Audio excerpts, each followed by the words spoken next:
Ladies and gentlemen, boys and girls, non-binary, distinguished guests, welcome to Ridiculous, the life of a clown. All right, Texas Kelly Holly, my good friend, please tell everyone who you are and what you do. Thanks. Thank you so much, Abraham. I'm Texas Holly. I am a professional performer, and also I teach circus and clowning to kids and arts programs with the Circus Center. Very nice. So it's COVID-19, and we're all trapped at home in a shelter-in-place order. How are you spending your days? I'm actually now I'm fortunate to still be employed through Circus Center, so that's great. And actually lately I'm busier creatively than I was before all this went down. There's an odd sense of urgency, I think, with artists being at home to stay visible and relevant. So I'm been a busy bee. It's kind of been managing my own time, and it's up and down. What kind of stuff? What kind of stuff? Well, I work with a clown partner, and she and I are putting out some new content based on what's going on, and as well just some short videos on YouTube. Also, I've just finished filming a bit for the Circus Center Cabaret, which is usually a live show that we do there on site, but now it's all being put together for live streaming. But it will air on Saturday. And then a lot of Zoom rehearsals with other folks and so forth, yeah. And teaching online, but So you live with your dog, yes. but you've got a family. How's your family adapting to COVID-19? My family, they're all far away. They are all in back in Dallas or in Texas, and they're doing okay. I've had a couple of family members who tested positive, Boy. and are recovering. And but for the most part, my parents have all stayed in the house for a solid month. They have not left the house at all. Um, They're doing okay. yeah, the staying at home every day has been really difficult. We have a local store about 4 or 5 blocks from here that we go to a couple times a week to get essentials and probably some non-essentials as well. And but yeah, the staying inside for months has been a pain. How are you staying connected to your social support network? Uh, well, actually, because I'm still working and there's a lot of creative work going on in my circle, I have a lot of social interaction out of obligation. I mean, I enjoy it, but it definitely it's a lot of social stimulation being on a Zoom rehearsal with 20 other people. And What are you rehearsing on Zoom? we originally, the Circus Center showcase, which happens in the summer, Yeah. was scheduled to take place. And even though we closed down and the building's no longer open, everyone that was involved, we all decided to continue with rehearsals and keep it going and find some way to put it up out into the world. So it's a Midsummer Night's Dream directed by Felicity Hessed, and with circus though. So what are you doing for it? I am playing Hippolyta, and I'll be on stilts and singing in the show as well. Nice, Yeah, it's a nice. You musical. love to do that. Yes, I do. Um, so on that note, how are you staying connected to clown and your performance persona right now? I oh my goodness. It's an interesting thing because I found that filming clown material is very difficult at home without an audience there, and it doesn't feel funny. And but what feels funnier, I feel like at home in front of people, on when I'm on camera, it's the natural me, the real me, the candid stuff. The dog walking in front of the camera, kind of the realness of it that's funnier than than my clown persona. But they're in a way they're kind of one and the same, I guess. You can't really escape your clown. Yeah, I mean, if it wasn't for my partner, my actual partner, not my clown partner, um, yeah, I wouldn't get a chance to be funny at all, and that would be very sad. I'd be a sad man. But she makes me laugh, and I make her laugh, and I love making her laugh on the rare occasions when I can do it. It's nice to have someone at home with you. Yeah, my dog does not think I'm funny. That's the only other life form at home with me. My dog is so over me. She's ready for me to go back to work, I think. So I think you've already answered this, but where does your performance energy and impulse to perform go right now? Well, right now, it's I'm most at home in front of an audience, um, and the spontaneity is still there when I'm doing live classes, honestly, with kids or in rehearsals with other folks. Um, that's where it is, because it's still live.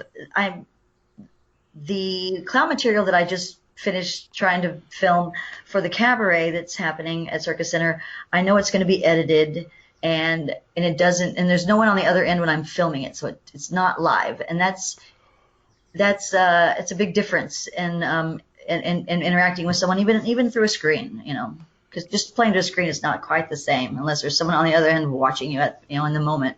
What's the piece that you're working on? I'm working on some storytelling with spoonerisms. So this one is the tale of Beeping Slooty. Beeping Slooty, Sleeping Beauty. Okay, yeah, I get Yeah. it. hmm Nice. Um, what was the impetus behind that act? Where did it come from?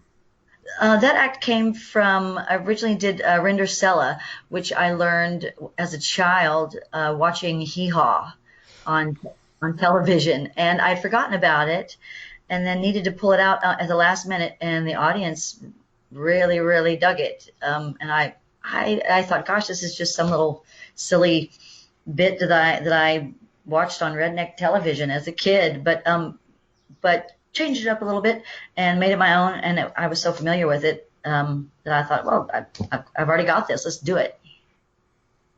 But Beeping Slooty was harder to learn because I didn't grow up with that one as a kid. Only Rindercella.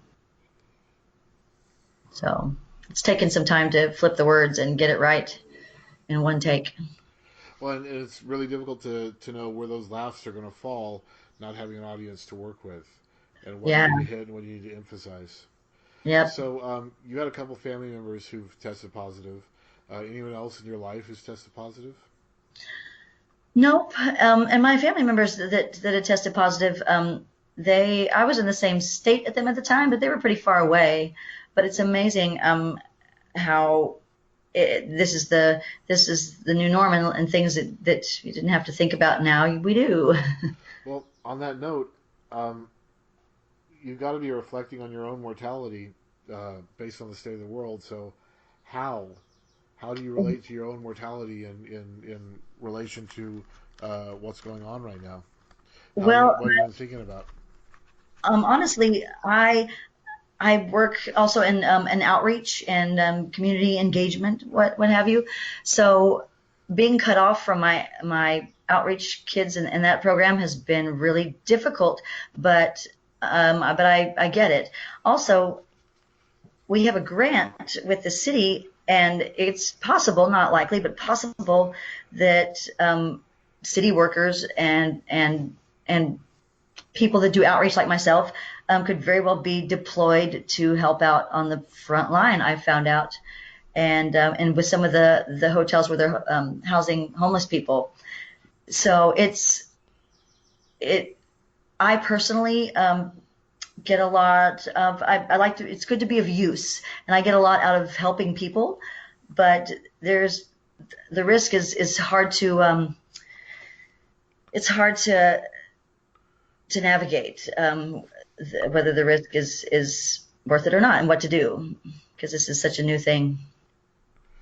What is the outreach program that you work with? What do you do for them?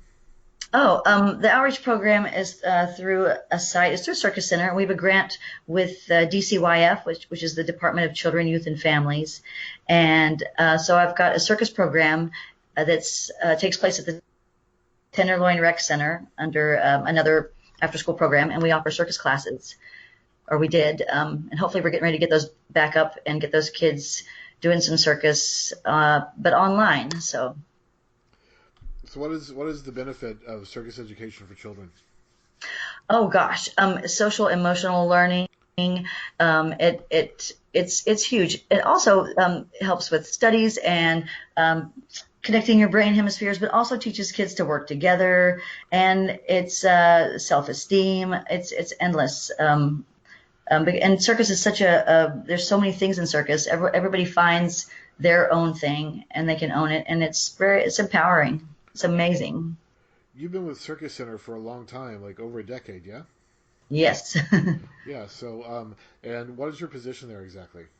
I am the director of camp and community engagement, and I also run the after-school classes, the recreation program for youth, and a little bit of the catch-all up there. So, what's the plan for camp this year? I mean, with all this stuff going on, what's going on with that?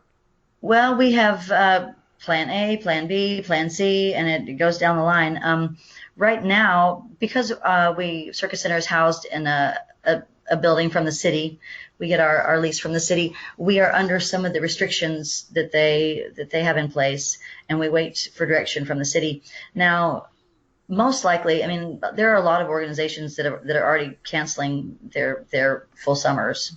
We have not so far, and are trying to come up with some creative ways to maybe send like a circus kit home, and keep it all via Zoom or some other ways. We're having to get creative, but we're trying to keep it up and not cancel. That's the idea, is that because these kids are going to need something to do this summer. Yeah, I mean, where I work, we're doing a musical theater class over Zoom with 40 kids, which is 40 kids, yeah. yeah. So it's been a real education on the idea of connectedness and teaching over the airwaves as opposed to in person, and just trying to manage a class. And I get to work with some really amazing instructors, and my boss who's just incredible, and watching how they handle the kids and how they work with the technology has been really beneficial to get to see other people's perspective on how to do this kind of work. Mhm. So, what's your plan for once stay-at-home lifts? What are you going to do?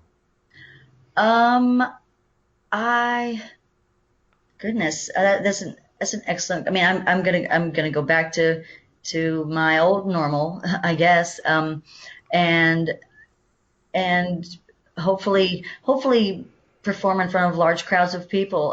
That seems so far away, but hopefully it's not. And yeah, that what we do is centered around the gatherings of large groups of people, and so now it's like, what do you do when you can't do that?